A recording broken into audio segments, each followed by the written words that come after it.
कि अपने बेटे के लिए पैनकेक खरीद कर लौटते वक्त उसे गोली मार दी जाएगी। उसके बेटे ने बख्तरबंद गाड़ी की पूरी लूट देखी थी और उसे बचाने के लिए जेसन आगे बढ़ा, लेकिन लुटेरे की गोली लगने से जमीन पर गिर पड़ा। बेहोश होने से पहले उसने लुटेरे का चेहरा याद रखने की कोशिश की। लुटेरे उसे मरा हुआ समझकर कैश लेकर भाग गए। किस्मत से जेसन को हॉस्पिटल ले जाया गया और वो बच गया, लेकिन बेटे की मौत ने उसे अंदर से तोड़ दिया। बदला लेने की ठान कर उसे जल्दी रिहा किया गया और उसने अपने बेटे के कातिल को ढूंढने के लिए अंडरवर्ल्ड और क्रिमिनल वर्ल्ड दोनों में अपने कॉन्टैक्ट्स इस्तेमाल किए। जो भी बख्तरबंद गाड़ी लूट कर भागता, जेसन उसे खत्म कर देता। हालांकि असली कातिल अब भी नहीं मिला। शक की सबसे बड़ी वजह थी कि एस्कॉर्ट गाड़ी पर मौजूद सिक्योरिटी गार्ड ही शामिल हो, वरना चोर इतने परफेक्ट तरीके से काम नहीं कर पाते। इसलिए जेसन ने सिक्योरिटी कंपनी में घुसने का फैसला किया। शुरुआती इंटरव्यू पास करने के लिए उसने नकली पहचान बनाई और आखिरी इंटरव्यू में अपनी स्किल्स कम करके बताई और किसी तरह पास हो गया। इस तरह वो कंपनी में बिना शक पैदा किए घुस गया। कुछ समय बाद उसे पैसे की सिक्योरिटी का काम मिला। रास्ते में एक डकैती हो गई। उसके साथी को चोरों ने पकड़ लिया और जेसन को पैसे देने की धमकी दी। जेसन ने मान लिया, लेकिन जैसे ही थैला फेंकने वाला था उसने अचानक गोली चला दी, जिससे एक चोर मारा गया। पलटवार करने की कोशिश की, लेकिन जेसन ने एक ही बार में पूरे गैंग को खत्म कर दिया। आखिरी चोर भागने लगा तो जेसन ने उसके पैर में गोली मारकर उसे भी गिरा दिया। उसके साथी जेसन की शूटिंग देखकर हैरान रह गए। ये कोई आम स्किल नहीं थी। जेसन ने चोर का चेहरा चेक किया, लेकिन वो असली कातिल नहीं था। बाद में उसके साथियों ने उसकी तारीफ की, लेकिन जेसन ने कोई रिएक्शन नहीं दिया।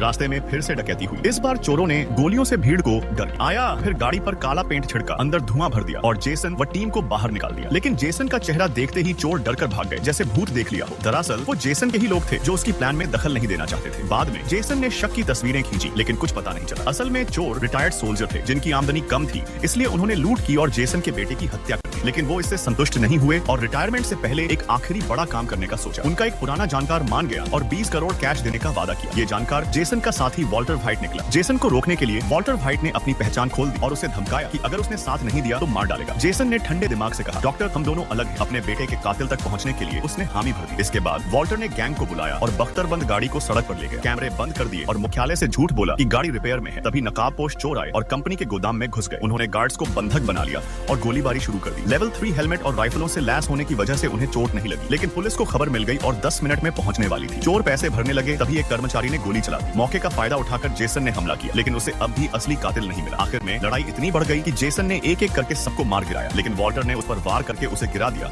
और पैसे लेकर भाग गया।